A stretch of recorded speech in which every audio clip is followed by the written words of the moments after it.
親の教育方針で海外の学校に行って、で戻ってきてエリートコース歩むんだろうみたいな、将来の学者でしょみたいな、やべえなみたいな期待があるわけですけど、そういう日本にいる人たちから寄せられた期待みたいなものから離れた時に、俺自分何やってんだろうって思ったんですよね。 GQ ジャパンをご覧の皆さん、こんにちは、スカイです。今回は僕の人生において大切な曲を紹介します。 GQ Playlist of My Life. Let's jump right into it. 最初の曲はオレンジレンジの花です。花びらのように。これは自分が本当に幼稚園とかもう物心ついたぐらいの時にこう初めて父親の車の中で聴いて2人で歌ってました。もう主に自分が歌って父がニヤニヤしながら聴くっていう感じですけど、歌詞を見せてくれて、でその歌詞を親と一緒にこう読んだ記憶がすごいあって、ね、それ読みながら歌って歌詞を初めて覚えた曲、家族で過ごした時間を思い出させてくれるような曲だったから、なんかすごい印象に残っていますね。なんか曲を曲として初めてこう認識して、なんかすごい覚えた曲。続いての曲は Bryan Adams Heaven。 小学校の時聴いてって、僕は多分外国の曲を聴いて初めてハマった曲。当時はだからビートルズとかマイケル・ジャクソンとかをこうYouTube で聴いてて、 YouTube の関連動画でなぜかこのブライアン・アダムスの曲が出てきて、ヘブンを聴いた時にうわめっちゃ心にグッとくるなと思って、なんか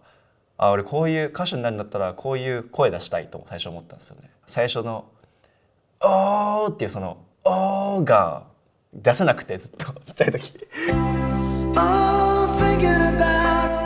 それをずっと練習した記憶があります。友達にもめちゃくちゃ普及して、O選手権をやってました。多分みんなハマってなかったんで、自分がただクラスの端っこでOって言ってた、なんかちょっと痛いやつみたいな。毎年小学校2年から5年生の間はちょくちょくその海外に留学をして、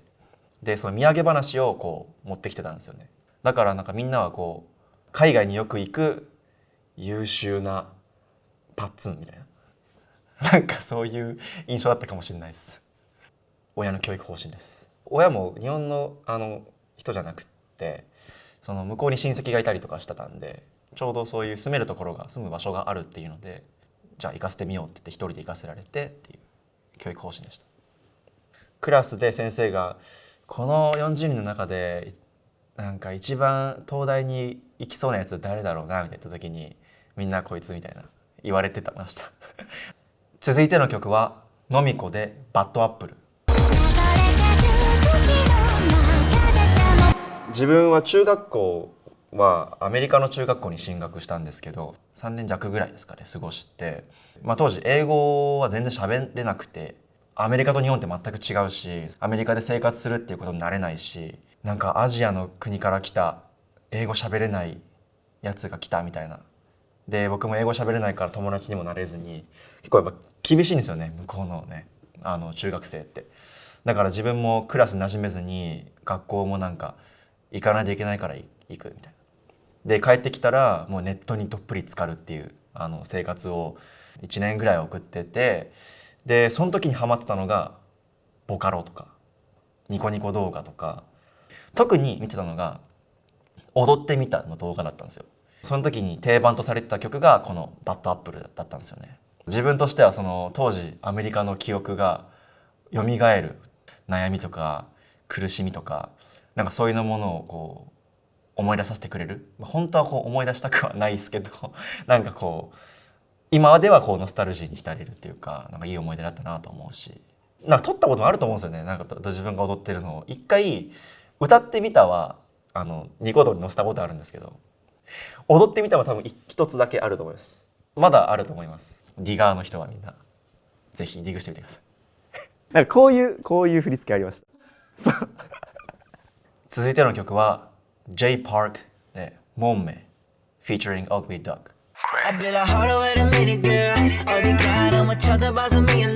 高校は日本で3年間過ごしたんですけど、その当時に韓国のヒップホップにめちゃくちゃハマって、その中でもこの「モンメイ」っていう曲はつい立っちゃう体が動いちゃう曲だから、なんか自分の高校時代を代表する曲っていうか、フックもめっちゃキャッチーなんですよ。なんかもももめもももめっていうのがあるんですけど、J-PARK の過去とか今何をしてるかとか全く知らずに曲だけを聴いてたんですけど、今は J-PARK は曲だけじゃなくてその人間性とかビジネスマンっていう意味でも好きですし、その背景にはやっぱこの楽曲がすごく良かった、自分がすごいハマったっていうのがあったんで、なんか高校時代この曲を知れてよかったなっていうか、Show Me the Moneyっていう番組があって、それを見始めてから韓国のヒップホップラップとかめちゃくちゃ聴き始めて、Apple Music か YouTube か調べてっていうのを本当毎日学校から帰ったらずっとやってました。なんか深いところに潜っていく感じですかね。続いての曲は Justice and Palo Alto Cooler Than the Cool featuring Huckleberry P。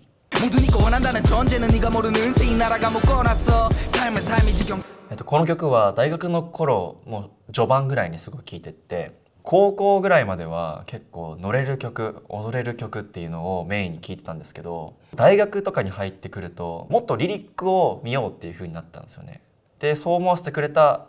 曲です。これが社会風刺的な曲だったんですよね。韓国の今の勉強しなさいと言われる環境だったり、競争しなさいと言われる環境だったりとか、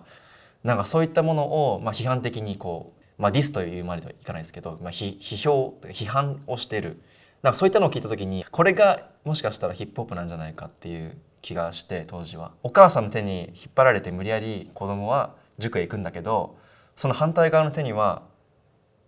携帯を持っててアイドルを見てるんだっていうフレーズのラインがあって、これまさにめっちゃフィールするっていうか、なんか自分昔から習い事とか毎日行かされてて、塾も行くし、水泳もそろばんも全部空手もテコンドーも行くし行くんだけど、なんか充実してないっていうか楽しくないみたいな。でなんかゲームしたいみたいな。で結局なんかそういうのをちょっと面白おかしく言ってるようなラインだと思うし、なんか自分はそのザ・ヒップホップ生まれヒップホップ育ちではないんですけど、そういう意味では恵まれてきた環境で育ってきて、海外にもめちゃくちゃ行かせてもらって親の愛も受けてるし、でもそういった意味ではなんか周りからの評価だったり、なんか自分自身に課してるそのプレッシャーと高いスタンダードっていうものに自分が苦しめられて思い悩むっていうことがこれまであって、だからこそ自分が今ヒップホップにのめり込んでんだなって、ここになんかある種ストリートを感じたっていうか。続いての曲は自由でコム・デ・ギャルソン。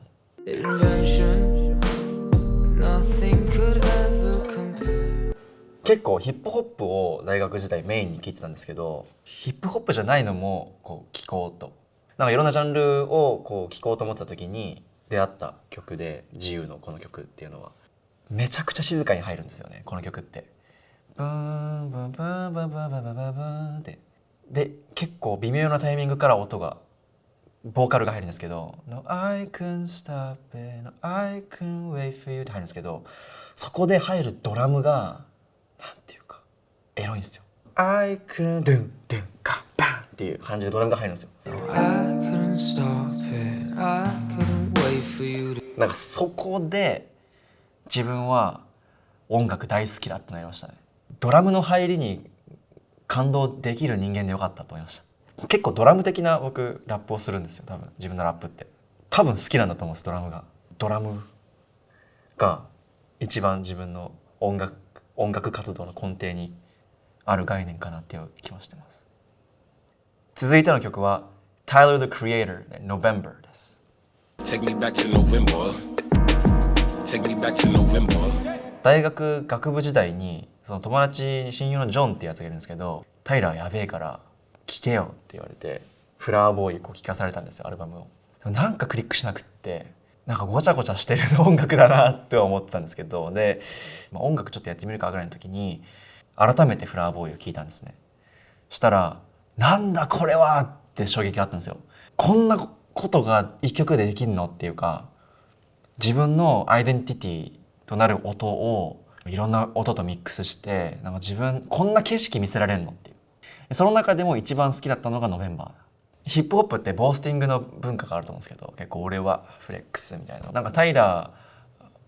のこのノベンバーに関しては結構もし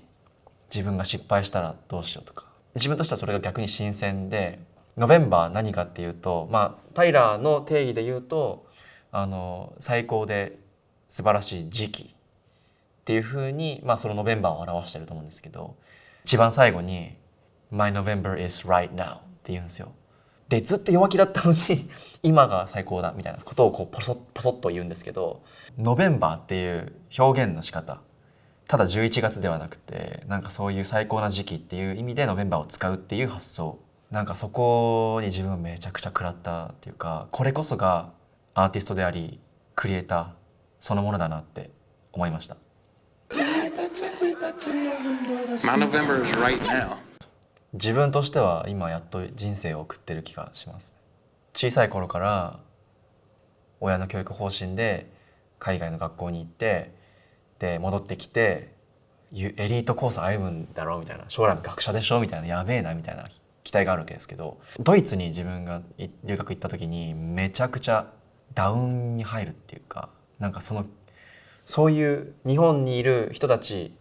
から寄せられた期待みたいなものから離れた時に、俺自分何やってんだろうって思ったんですよね。なんか自分の生き方に全然満足してないっていうか、満足してるはずだったんだけど全く自分のなんか自分の表現ができてないというか、自分らしさがないって気づいて、音楽ラップっていう表現を通してなんか自分を出せてるっていうか、これまでの自分の生き様とそういった葛藤とかっていうのが全部今自分の表現に生きてるんで、なんかそういう意味ではなんかやっと自分の人生を生きてるなっていう気はしてますね。続いての曲はスミノで I Deserve。